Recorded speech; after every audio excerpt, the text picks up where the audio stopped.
Les mystères douloureux, chapitre 7. Des amertumes et des angoisses de Marie. Petit 1. Amertume de la séparation. Elle demeure seule au pied de la croix, seule et debout, la mère de Jésus, Marie, nous dit l'évangéliste, en son récit divin.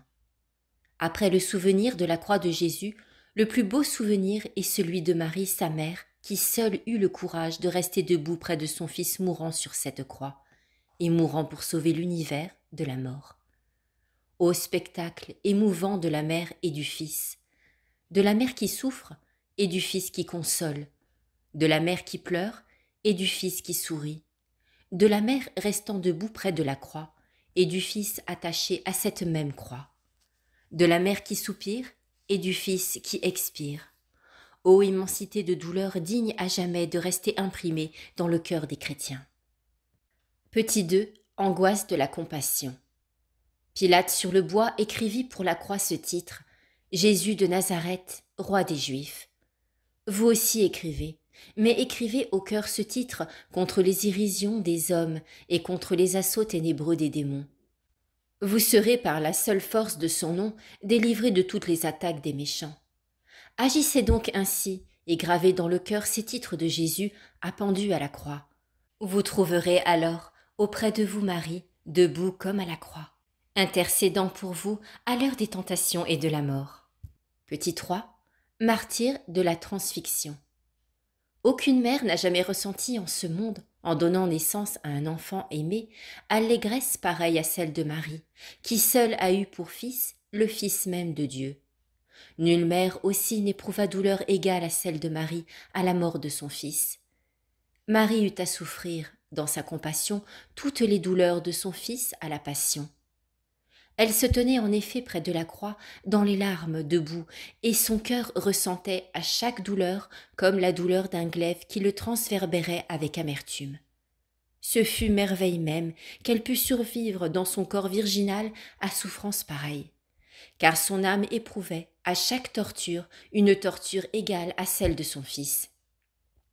Ô martyr ineffable, ineffable douleur d'une mère plus cruellement angoissée dans son cœur à la vue de son fils expirant qu'un martyr en son corps accablé de tourments. Petit 4.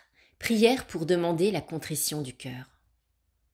Ô mère, je sais que je ne suis point digne de lever les yeux vers votre face admirable, vers ce visage saint, auréolé de gloire que les anges du ciel admirent à genoux.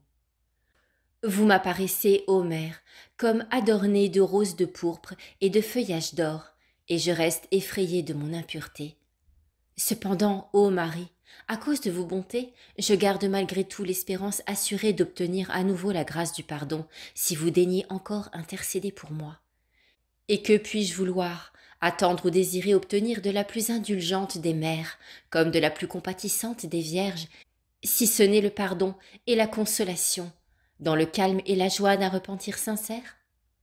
Enchiridion monastique, chapitre 5. Homélie, des souffrances et des larmes. L'Évangile, qui nous parle souvent des souffrances de Marie, ne dit jamais qu'elle pleure. Elle le dit cependant à Jésus, lacrimatus est. Marie, elle aussi, dut pleurer. Les pleurs sont une transvasion du cœur, mais les larmes ne doivent point abattre. Souffrir est une science. Il faut avoir un cœur qui ressente très fort la douleur, qui saigne et qui s'exalte, mais qui sache se vaincre et se soumettre à la raison et à la foi. Ô Marie, soyez notre modèle dans les souffrances et dans les larmes, aussi notre soutien et notre consolation. Méditation, de l'ennui et de la lassitude. Rien n'est plus triste dans la vie spirituelle comme dans la vie naturelle que l'ennui. Rien n'est plus affaiblissant et rien n'est plus décourageant que le sentiment de l'ennui. Il faut à tout prix lutter contre cet envahissement qui détruit peu à peu la vie elle-même et qui la rend pénible à soi-même et aux autres. L'ennui engendre la lassitude et la lassitude produit l'inertie et la mort. Une âme qui s'ennuie est une âme qui n'agit point.